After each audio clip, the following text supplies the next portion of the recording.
with Keshi. How are you, Keshi? Keshi, everyone. I have here Keshi. What's up, Keshi? Nothing much, bro. How are you? How many of you guys are Keshi fans?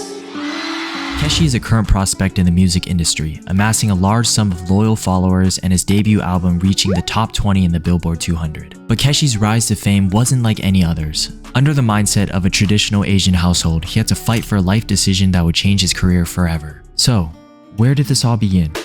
Keshi, his real name Casey Luong, was born on November 4th, 1994 in Sugar Land, Texas, after his family immigrated due to the Vietnam War. His community was ethnically diverse with a large Asian American population, however he still felt out of place and disconnected from his heritage as he was Vietnamese and his peers were Chinese.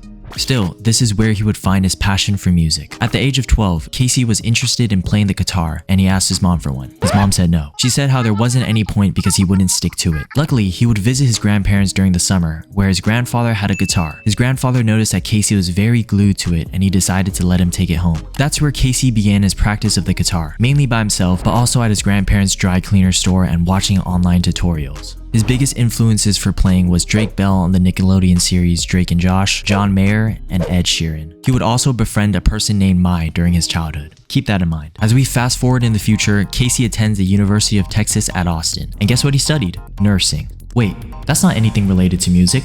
Yeah, at this point in time, he would still follow a traditional route as his parents would not support the idea of attending a university to pursue music. It was only until 2017, his junior year of college, where he would create a SoundCloud account under the name Keshi, which comes from Mai's parents. They were of Japanese descent, and whenever he would visit Mai in his childhood, they would pronounce his name Casey as Keshi. Yeah, so there was a family that I would go visit as a kid, and they're of Japanese descent. Every time they would call me Casey, in their accent they say Keshi. Got it. This stage name was completely hidden from his friends and family, as he didn't want any biased opinions for his music. This way, he can remain anonymous to receive feedback from listeners who only knew him for the music he put out. He began to release his first songs such as Over You, Magnolia, and Just Friends. All of these songs were kind of categorized as lo-fi hip-hop. After his graduation, Casey would work in the Texas Medical Center as an oncology nurse. But he still didn't let go with his passion for making music. So, he did both. As an oncology nurse, he would work with patients diagnosed with cancer or patients with chemotherapy treatment. Even though he knew this occupation wasn't right for him, this would give him invaluable perspectives and life experiences that he still holds to this day. He would work this job 3 days a week, 12 hours a day. For the rest of the week, he would spend every minute crafting his sound. This would be the time where he released the songs Like I Need You, a song about love with someone that isn't reciprocated, and Too Soon, a song about regret and longing for a lost relationship, which he would consider to be his breakout hit as it reached a wide audience and first traced his own sound. Both songs would combine over 340 million streams on Spotify at the time of this recording. As his music career slowly grew, he came across an email that would soon bring him ties with his current manager, James. James would bring an opportunity towards Casey's music career, and Casey would get flown to New York in talks and discussion of pursuing music full-time. But as he was still a nurse, this would soon become unmanageable and highly demanding, and Casey would find himself bearing the weight of two worlds. He decided to call his father about his situation and his thought of changing work as a nurse to part-time. But his father did not take it well. Because as a traditional parent, they see success in nursing, being a lawyer, being a doctor, being an engineer. But music? Our family immigrated from a third world country in hopes of success, and now you're here, already successful in nursing, and you're trying to throw that all away for some music? This ended where Casey and his father did not speak to each other for a certain period of time. And this would lead to his breaking point. One day at work, I just had a terrible day, like breakdown in front of my manager kind of a day. And nobody understood why, because they were just like, what's wrong with Casey? But nobody knew I was flying to New York for meetings.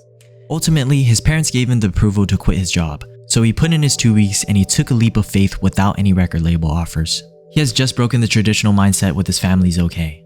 During that weekend, he would fly to New York and sign his record label with Island Records in 2019. And his music has been uphill from there. He would release EPs like Skeletons, Band-Aids, and Always that have attracted millions of listeners upon release. In between his music life, it was 2020 where he would announce his engagement with his fiancée, Mai, his childhood friend.